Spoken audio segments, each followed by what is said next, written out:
In the heart of a quiet village, nestled between lush hills and winding rivers, two girls named Amina and Zuwena grew up together like sisters. Their bond was unbreakable. No one in the village could remember seeing one without the other. They shared secrets, dreams, and hopes for the future.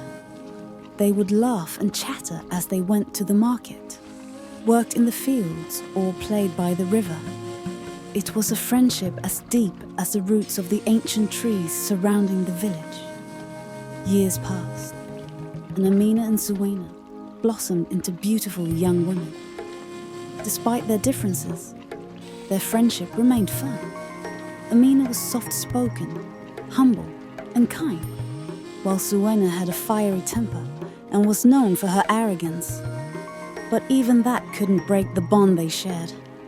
One sunny afternoon, as they walked home from the market, a sleek car pulled up beside them.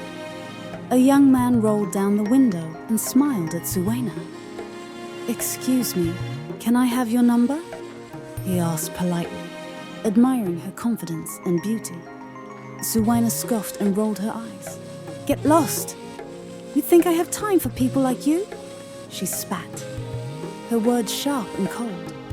Embarrassed and humiliated, the man drove away without another word. Amina turned to her friend, her brow furrowed. "Zuwena, that wasn't right. You didn't have to insult him like that. He was just being kind." Zuwena shrugged carelessly. "If you're so concerned, why don't you go after him? Maybe you're interested." Amina shook her head, brushing off the conversation, but her heart felt uneasy. A few weeks later, Amina was walking alone through the village when she saw the same young man who introduced himself as Ibrahim. This time, they exchanged pleasantries, and he was kind and respectful. They exchanged numbers, and over time, they began to see each other. Their relationship blossomed into something deep and real. Ibrahim adored Amina for her humility and gentle spirit, and soon enough, he proposed to her. The village buzzed with excitement about their upcoming wedding, but no one seemed more surprised than Zuwena. At first, Zuwena pretended to be happy for her friend, but deep down, a dark seed of jealousy had taken root in her heart. How could Amina, the quiet one, the one she had always felt superior to, win the affection of such a handsome and wealthy man? The jealousy consumed Zuwena, and she decided she couldn't stand by and watch her best friend live the life she had always wanted. As the weeks passed, Zuwena tried everything she could to sabotage their relationship. She spread rumors, lied to both Amina and Ibrahim, and tried to manipulate situations to create tension between them. But her efforts were in vain. Amina and Ibrahim's love was too strong to be shaken by petty schemes. Frustrated and desperate, Zuwena turned to something more sinister. Late one night, she sought out the village's witch doctor, an old woman known for her dark magic. Zuwena begged her for a spell that would destroy Amina and Ibrahim's marriage and give her Ibrahim instead. The witch doctor agreed, but warned Zuwena that the price for such magic would be high. "You must sacrifice something dear to you," the witch said with a chilling smile. "Your womb. If you want him, you'll never bear children." Blinded by jealousy, Zuwena agreed. The witch gave her a cursed charm and told her to keep it hidden where no one could find it, warning her that if anyone ever saw it, the spell would break and all would be lost. True to the witch's words, the spell worked. Ibrahim suddenly turned cold toward Amina, accusing her of things she had never done.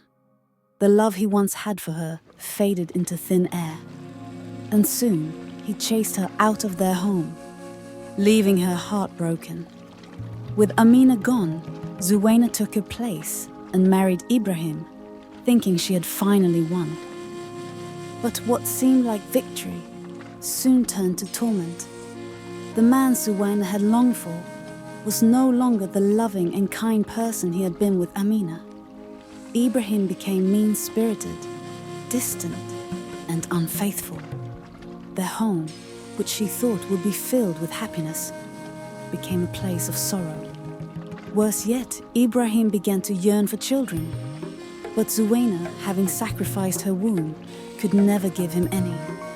This created a deep rift between them. As time passed, the strength of the dark magic began to weaken. The once powerful charm started to lose its hold, and the curse slowly unraveled. One day, while Zuwena was out, Ibrahim's sister came to visit. While cleaning, she found the strange charm hidden between the mattress and showed it to her brother. Together, they decided to burn it. And as the flames consumed the charm, something in Ibrahim shifted. It was as though a veil had been lifted from his eyes. Memories of his love for Amina flooded back. He recalled the gentle moments they had shared, the warmth she had brought into his life. And he remembered, with heart-wrenching clarity, how much he had loved her. Shocked and confused, he couldn't even recall why he had married Zuwena in the first place. Meanwhile, Zuwena began to unravel. The dark magic that had fueled her actions now turned on her. Her sanity slipped away, and she became haunted by her guilt and the weight of the evil she had done. One day, overcome by madness, she confessed to the villagers how she had bewitched Amina and stolen her husband. Consumed by her guilt and tormented by the consequences of her actions, Zuwena lost her mind. She became a madwoman, roaming the village streets, muttering to herself and weeping in despair. No one could reach her. She was lost to the darkness she had embraced. As for Amina, she had quietly built a new life for herself after Ibrahim had thrown her out. Unbeknownst to anyone, she had been pregnant with twins. With the support of her family, she gave birth to 2 beautiful children. When Ibrahim found out, he rushed back to Amina, filled with regret and sorrow for all that had happened. Though the road to forgiveness was long, Amina's heart was as kind as ever. Slowly, they began to rebuild what had been lost. And as Zuwena wandered the streets, a shadow of her former self, Amina returned home with her twins, her heart full and her family whole once again. If you found this video interesting, be sure to like, share, and subscribe.